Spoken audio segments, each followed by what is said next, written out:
From left, Robert Mueller, Paul Manafort, and Donald Trump. Alex Wong. Getty Images. Tom Williams. CQ. Roll call. Chip Samoda. Getty Images. To get some perspective on a blockbuster news day, which saw indictments for Trump campaign chairman Paul Manafort and former Trump advisor and Manafort associate Rick Gates, not to mention the revelation that former Trump foreign policy advisor George Papadopoulos had pleaded guilty for lying to the FBI about contacts with Russians. I spoke by phone with Juliette Kayyem, former U.S. Assistant Secretary of Homeland Security for Intergovernmental Affairs and a faculty member at Harvard's Kennedy School of Government.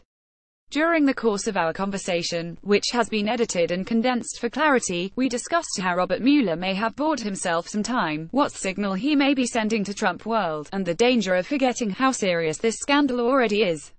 Isaac Chotina. Is Papadopoulos the big story today, and if so, why? Juliette Kayyem. For two reasons. The first is that it shows that someone within the fabric of the campaign, there will be debates about how close he is, and they are going to try to isolate him, but clearly someone within the fabric of the campaign was in contact with people representing the Russian government to get information about emails and Hillary Clinton. The indictment is clear on the face of it. That in itself may not be a crime, but this is the closest we have gotten to evidence of a concerted, conscious collusion. The second piece is the extent to which Mueller is hinting to outside world, to the Trump people, that Papadopoulos has turned HES talking, and he has the goods. It's a signal, and it's a signal that is going to make lots of people nervous. Did you think it was interesting that the Manafort indictment didn't mention Trump? I am not surprised that it did not mention the Trump campaign, because Mueller may not want to go for the jugular yet, or he may not have the jugular yet. All I know is that Manafort is facing some serious freaking time. And if you are him, you are not a Trumpster, a son-in-law, you are not a true believer. And you are looking at lots and lots of years behind bars. I don't know what Mueller's calculation is, but part of it must be to the outside world. If you aren't a true believer, come forward now. Because everyone, the believers and the non-believers, could go down. I read the Papadopoulos indictment and guilty plea, and I don't know any other way to read it than that there was collusion. It all but says that here was a guy tied to senior members of the campaign going back and forth and talking to the Russians. Attempted collusion, but we don't know what came of it. Right, and the question is whether Mueller is keeping it quiet, or is he trying to smoke out others that may know more. The last week has seen all this Republican spin about Hillary Clinton and the real collusion, and then today comes all this. You could read that as the White House having been tipped off this was coming, or Mueller himself sending a message. I think this is clearly a Mueller message to Trump world that someone is talking.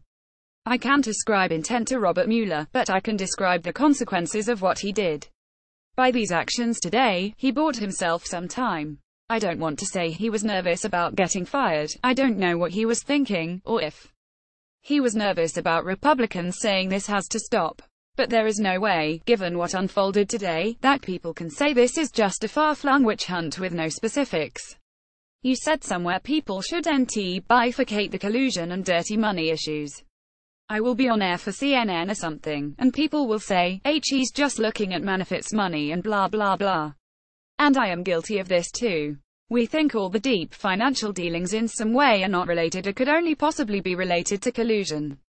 It's just as possible that money motivated the collusion, and that either the debt or the desire to become richer or to protect property became the reason Trump and members of the Trump campaign are receptive to the Russian overtures.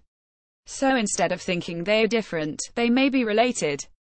We tend to think Manafort is financial and Flynn might be collusion, but that is not a construct that has been proven yet. It may be that Mueller has a single theory of the case that brings the two threads together. That was in reaction to a lot of talk on Friday, like, Manafort isn't really about the election. People are motivated to collude for a reason. People don't just wake up and say, oh, let's be with the Russians. What are you most worried about happening to Mueller's investigation size? I think he bought himself time. As I said, we have a tendency to view this as wins and losses. I am worried that we forget what this is actually about, those of us who opposed Trump for 10,000 reasons unrelated to collusion to Russia. Sometimes I worry that even I get into the gotcha aspects. If you take a step back you say, my God, this was about our election, and, let's be honest, we aren't doing anything about 2018. We can get so absorbed with who is doing what. Sometimes it's worth taking a step back. Let's just remember what this was. I think there is growing evidence that senior members of the Trump campaign were willing to cooperate and be directed by the Russians to win a campaign. And that might not even be against the law or proven against the law, but boy, are we a long way from, yeah, and even normal dirty politics. You grow up knowing not to do this. You don't need to be told. What am I most worried about? That we will forget how shocking this is.